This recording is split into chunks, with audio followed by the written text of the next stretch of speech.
Hello everyone, welcome to युक्ति professional classes. इस video में हम लेबर लॉ से रिलेटेड आगे के एमसीक्यूज देखने जा रहे हैं। हमारा सबसे पहला जो टॉपिक था इंडस्ट्रियल डिस्प्यूट्स पर था, उसी का हम कंटिन्यू कर रहे हैं।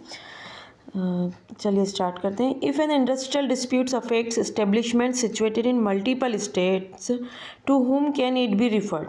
मतलब बोला है कि अगर कोई इंडस्ट्रियल डिस्प्यूट, जो औद्योगिक विवाद होता है, वो अगर अलग अलग मतलब जो अलग अलग स्टेट में सिचुएटेड इस्टेब्लिशमेंट है ना, जो प्रतिष्ठान है, जो ऑर्गेनाइजेशन अलग अलग स्टेट में है, सिचुएटेड है, और उन पर इफ़ेक्ट पड़ता है, तो यहाँ किसको रिफ़र किया जाएगा? तो ये नेशनल ट्राइब्यूनल को रिफ़र किया जाएगा। ठीक है, और ये कौन करेगा? ये सेंट्रल गवर्नमेंट जो है, वो सेंट्रल गवर्नमेंट इसको रिफर करेगी नेशनल ट्राइब्यूनल को। तो सेक्शन 10 सबसेक्शन 1A में बोला गया है कि अगर कोई इंडस्ट्रियल डिस्प्यूट है कई स्टेट में, मल्टीपल स्टेट्स में, अगर जो सिचुएटेड इस्टेब्लिशमेंट है वहाँ पर उसको अफेक्ट करता है, तो सेंट्रल गवर्नमेंट, केंद्रीय सरकार, इसे राष्ट्रीय न्यायाधिकरण को भेज सकती है। केंद्रीय सरकार है ना, तो सेंट्रल गवर्नमेंट इसको रिफर करेगी। नेक्स्ट है, will the industrial dispute proceedings lapse upon the death of a party. तो पूछा गया है कि अगर जैसे जो इंडस्ट्रियल डिस्प्यूट चल रहा है, ठीक है, उसकी प्रोसीडिंग चल रही है, और अगर कोई पार्टी की डेथ हो जाती है, तो क्या वो इंडस्ट्रियल डिस्प्यूट ख़त्म हो जाएगा? तो नहीं, यहाँ पे बोला है नहीं। तो सेक्शन 10 सबसेक्शन 8 में बोला गया है कि अगर कोई पार्टी, जो विशेष रूप से जो वहाँ का जो वर्कर है, वो उसके बारे में बोला जा रहा है, अगर उसकी मृत्यु हो जाती है तो भी जो इंडस्ट्रियल डिस्प्यूट है वो उसकी प्रोसीडिंग चलती रहेगी, और जो भी ट्राइब्यूनल जिसके सामने ये चल रहा है वो उसका निर्णय देगा, है ना।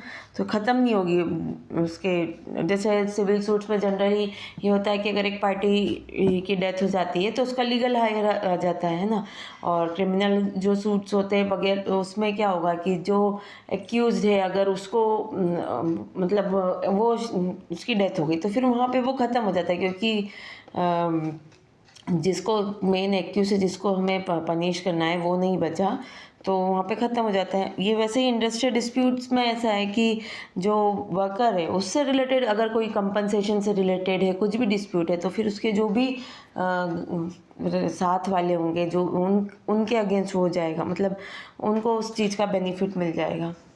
नेक्स्ट है, under the industrial disputes act 1947 who does appropriate government refer to.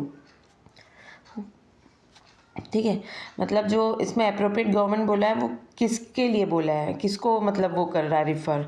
Appropriate government मतलब होता है स्टेट गवर्नमेंट भी होगा और सेंट्रल गवर्नमेंट भी होगा, depending on the nature of the case.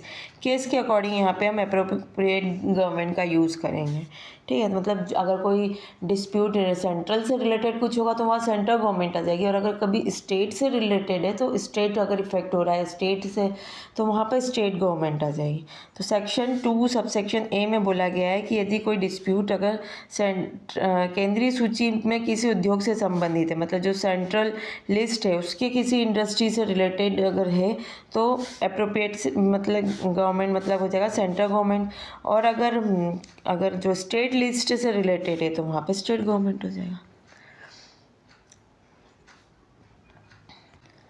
अब हम सेक्शन 10 को थोड़ा देख लेते हैं कि सेक्शन 10 में दिया गया है कि reference to dispute, reference of disputes to boards, courts and tribunals. मतलब कि जो डिस्प्यूट है उसको बोर्ड को कब दिया जाएगा, कोर्ट को कब दिया जाएगा, और ट्राइब्यूनल को कब दिया जाएगा, उसके बारे में बताया गया है। तो reference of dispute by government कब देगी? तो अगर अप्रोप्रिएट गवर्नमेंट को लगता है कि अगर कोई इंडस्ट्रियल डिस्प्यूट एग्जिस्ट है या अराइज हो सकता है, तो वो क्या कर सकता है, वो वेरियस अथॉरिटीज़ जो भी जिससे रिलेटेड होगी उसको वहाँ पे रिफ़र करेगा। ठीक है, फिर है कि अथॉरिटीज़ फॉर रेफरेंस, तो किस किस को दिया जाएगा? तो डिस्प्यूट्स गवर्नमेंट किसको रिफ़र कर सकती है? बोर्ड को कर सकती है, कोर्ट को कर सकती है, लेबर कोर्ट को कर सकती है, ट्राइब्यूनल को कर सकती है ना, या नेशनल ट्राइब्यूनल को मतलब ये कर सकती है, उसको रेफरेंस सुलझाने के लिए भेज सकती है। टाइप्स ऑफ रेफरेंस, किस टाइप्स का? तो disputes related matter in second schedule, अगर सेकेंड शेड्यूल से रिलेटेड है तो लेबर कोर्ट को जाएगा डिस्प्यूट। अगर dispute related to matters in second और थर्ड शेड्यूल, ठीक है, तो रिफर्ड टू ट्राइब्यूनल, तो यहाँ पे मतलब ये सेकेंड और थर्ड दोनों में से भी किसी से रिलेटेड है, तो यहाँ पे ट्राइब्यूनल को भी दिया जा सकता है। रेफरेंस टू नेशनल ट्राइब्यूनल, तो नेशनल ट्राइब्यूनल को कब दिया गया, तो dispute affect more than one state, जहाँ एक से ज़्यादा स्टेट से रिलेटेड अगर कोई मतलब अफेक्ट हो रहा है स्टेट, है ना, डिस्प्यूट है, वहाँ के इस्टेब्लिशमेंट्स अफेक्ट हो रही है एक से ज़्यादा स्टेट के लिए, और ऑफ नेशनल इंपॉर्टेंस, या फिर जो नेशनल इंपॉर्टेंस से रिलेटेड, राष्ट्रीय महत्व का अगर कोई सा डिस्प्यूट्स है तो यहाँ पे नेशनल ट्राइब्यूनल को रिफ़र किया जाएगा। ठीक है, फिर है disputes in public utility service, तो if the dispute relates to public utility service, अगर कोई डिस्प्यूट जो है वो पब्लिक यूटिलिटी सर्विस से रिलेटेड है, and notice under section 22 has been,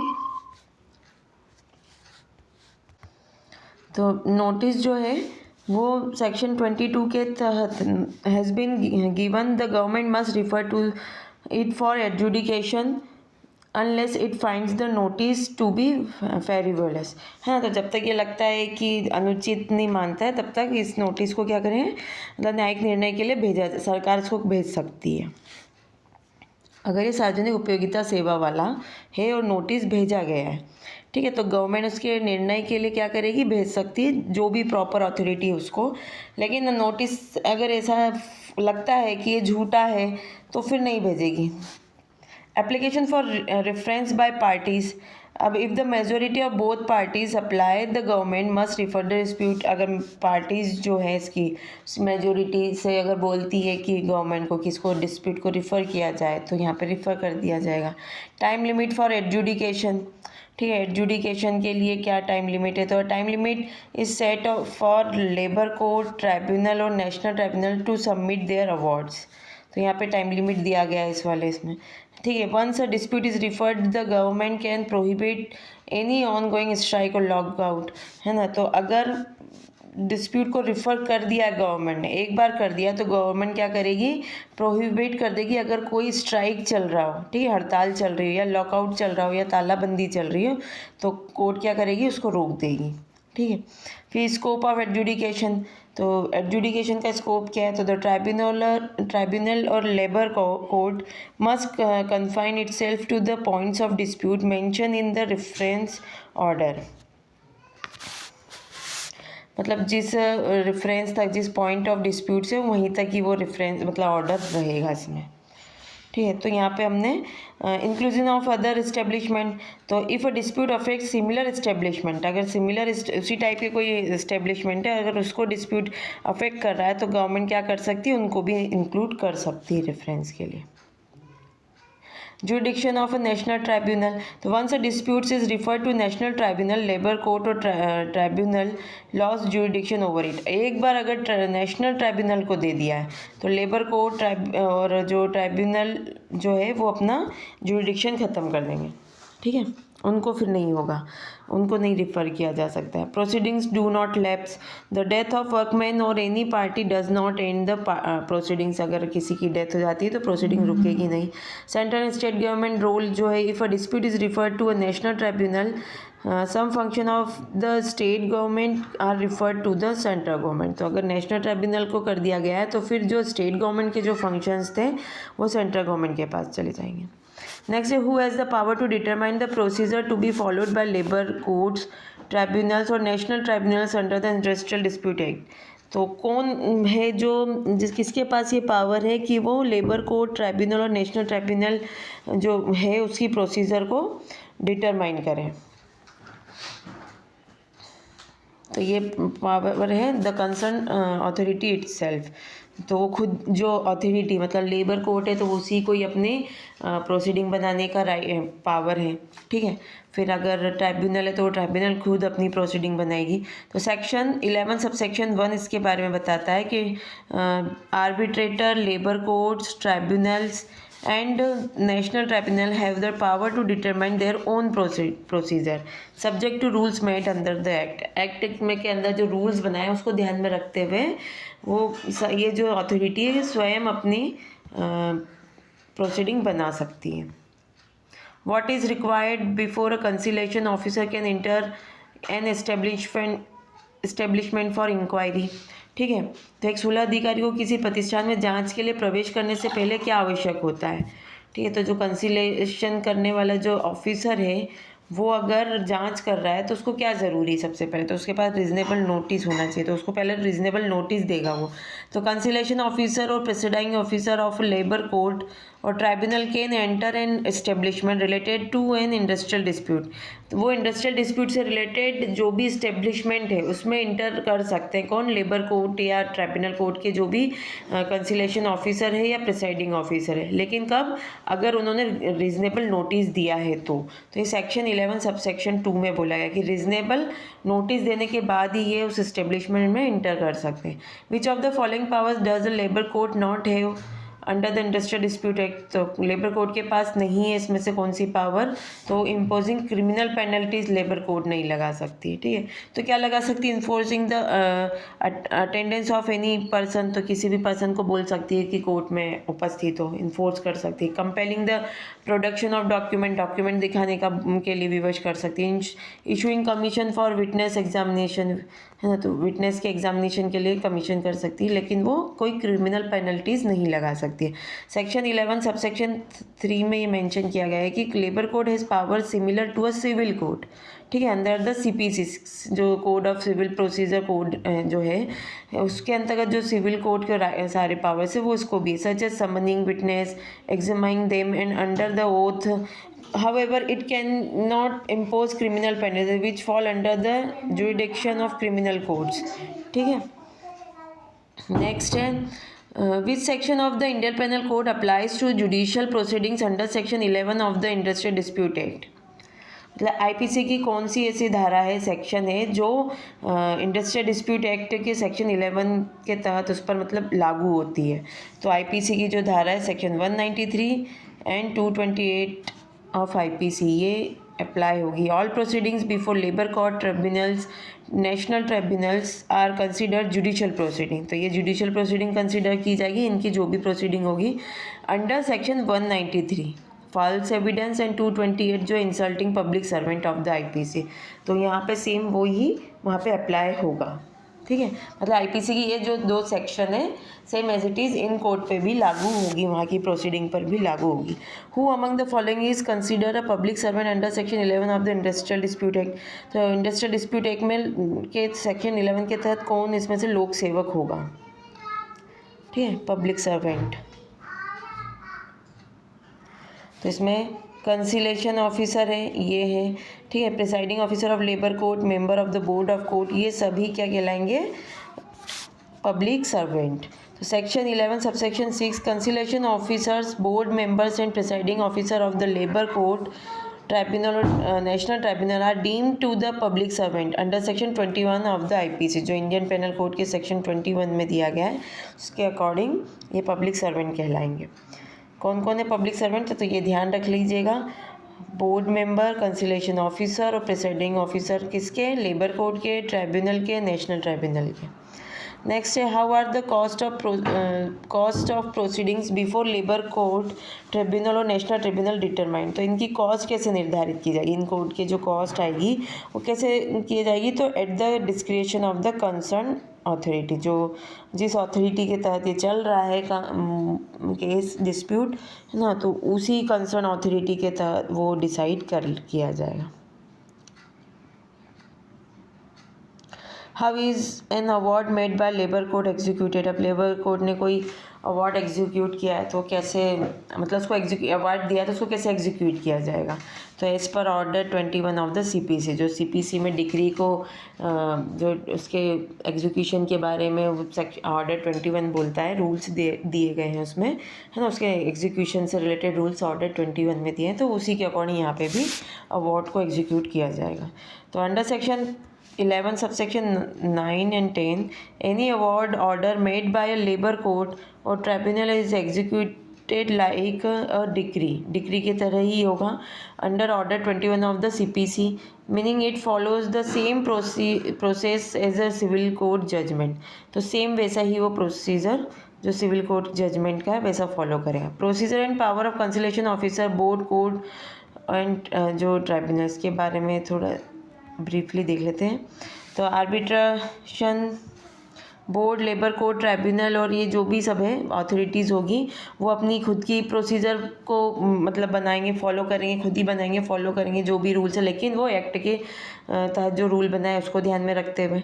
ठीक है, ये एंट्री अगर लेना चाहते किसी इस्टेब्लिशमेंट में, अगर इंडस्ट्रियल डिस्प्यूट्स से रिलेटेड अगर कोई इस्टेब्लिशमेंट उसमें एंट्री लेना चाहते हैं तो यहाँ पे पहले रीजनेबल नोटिस देना होगा। ठीक है, ये सिविल कोर्ट्स की तरह ही इनके पास सारी पावर है। Summoning examine person under oath, compelling करना, प्रोडक्शन डॉक्यूमेंट्स को प्रोड्यूस करने के लिए कंपेल करना, कमीशन जारी करना। ठीक है, ये जुडिशल इसके तहत जो भी प्रोसीडिंग होती है वो जुडिशल प्रोसीडिंग ही होती है, अंडर सेक्शन 193 और 228 आईपीसी के तहत ही ये मानी जाएगी। ठीक है, और ये सारे जो होंगे ये पब्लिक सर्वेंट कहलाएंगे। ठीक है, फिर है तो स्टेटस ऑफ पब्लिक सर्वेंट, तो कंसलेशन ऑफिसर, बोर्ड, ये सारे सेक्शन 21 ऑफ आईपीसी में जो इस तरीके से दिया है उसी रूप में कंसीडर किए जाएंगे।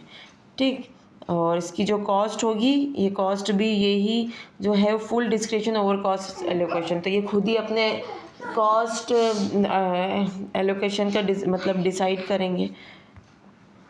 और इस ये जो कॉस्ट है वो रिकवर्ड की जाएगी गवर्नमेंट के द्वारा एरियर ऑफ लैंड रेवेन्यू की तरह। जैसे जो लैंड रेवेन्यू है जिसका एरियर को आप रिकवर करते हैं, जैसे गवर्नमेंट रिकवर करती है उसी तरीके से इस कॉस्ट को भी रिकवर किया जाएगा।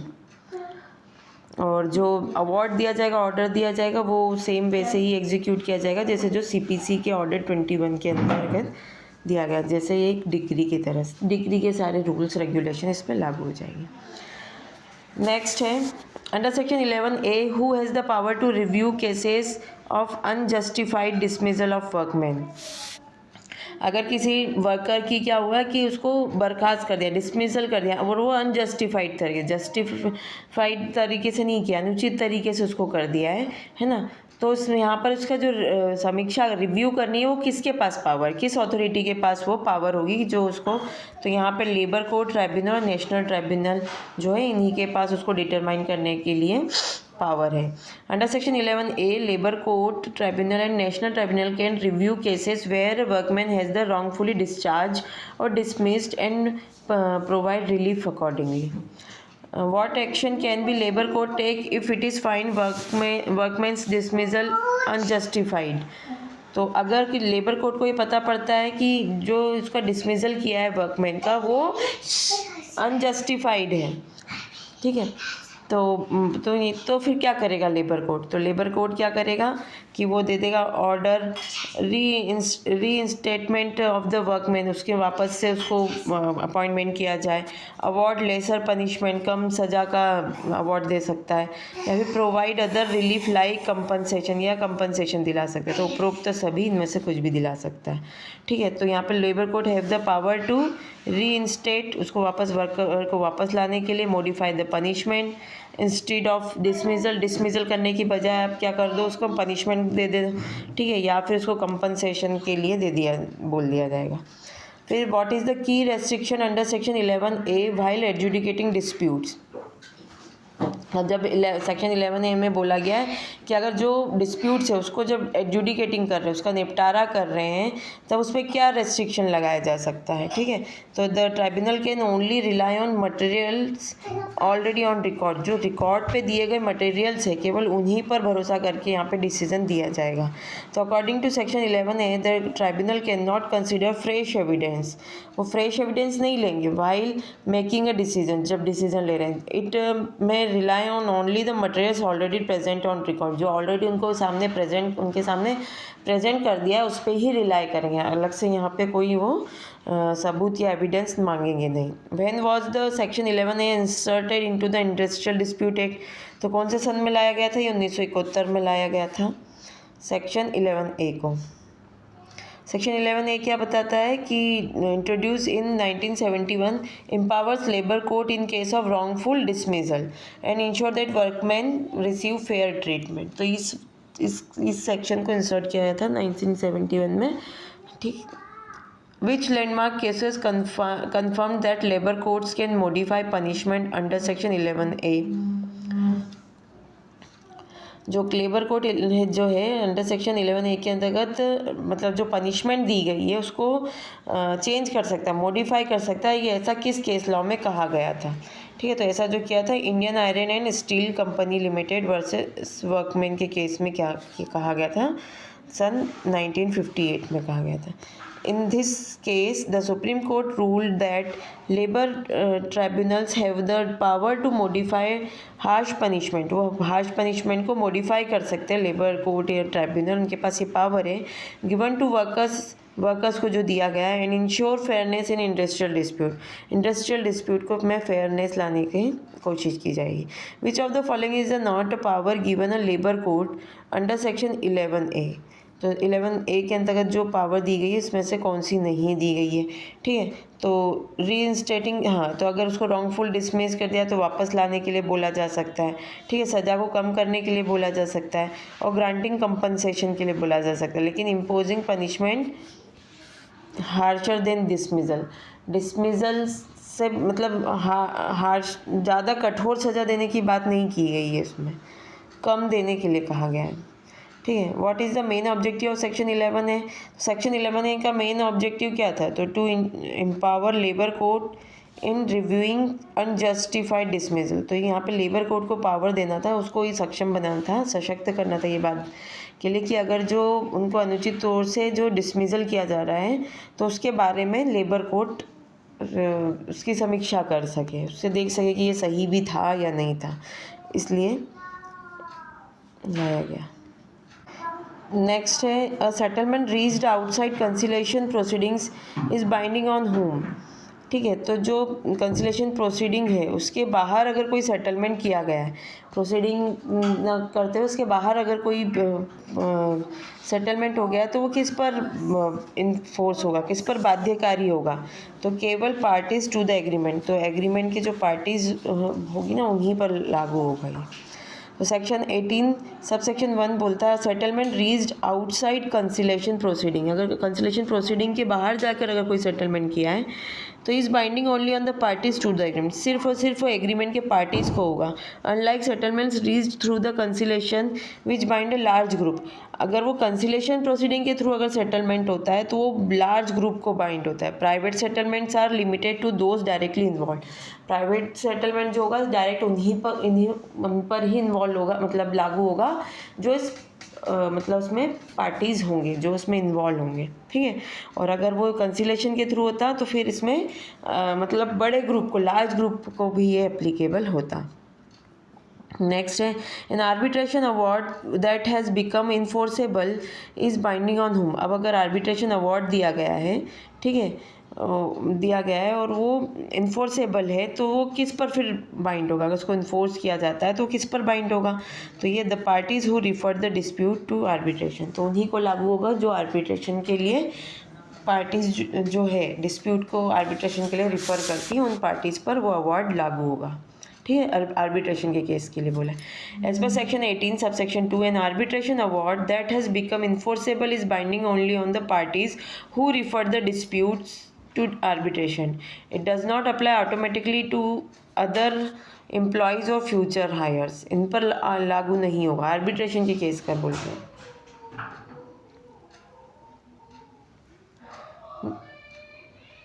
Next, a settlement arrived at the in the course of conciliation proceeding is binding on whom? अब अगर conciliation proceeding के दौरान अगर ये settlement होता है तो फिर किस पर इन्फोर्स होगा? तो ये all parties to the industrial dispute, तो इंडस्ट्रियल डिस्प्यूट से रिलेटेड जितने भी पार्टीज होगी उन सब पर लागू होगा। Section 80 in subsection 3 a settlement arrived at the conciliation proceeding is binding on all parties to the industrial dispute, summon parties and successor of employees और वर्कमैन, ये सबको मतलब जब तक छूट नहीं जाती इन सबको लागू होगा। If an employer is a party to settlement, अब एम्प्लॉयर है अगर कोई और वो पार्टी है सेटलमेंट का, तो ऑन हुम विल इट बी बाइंडिंग। ठीक है, तो फिर वो किस पर बाइंड होगा? अगर एम्प्लॉयर है, एक पार्टी को कौन है? एम्प्लॉयर है, कंपनी के एम्प्लॉयर वगैरह है। ठीक है, तो वहाँ पर सेटलमेंट जो हुआ तो फिर किस पर लागू होगा? तो ये जो होगा लागू, the employer and his heir successor और असाइनी, इन सब पर लागू होगा। Section 18 subsection 3 sub clause C, if a party to a settlement is an employer, the settlement is binding on his heir successor and assignee for the establishment related to the disputes. A settlement is binding on workmen of an establishment when they are, मतलब कब किसी workman, जो establishment के workman है उस पर settlement bind होगा, है ना, किस स्थिति में होगा ये पूछा गया है। तो employ at the time of dispute and future employees किए गए, तो वो जो डिसीज़न है वो जो ऑलरेडी जो काम कर रहे हैं उन पे लागू होगा, और जो फ्यूचर में एम्प्लॉयज़ होंगे उन पर भी, अगर जो जो जब जब अपॉइंट होंगे उन पर भी वो चीज़ लागू होती जाएगी।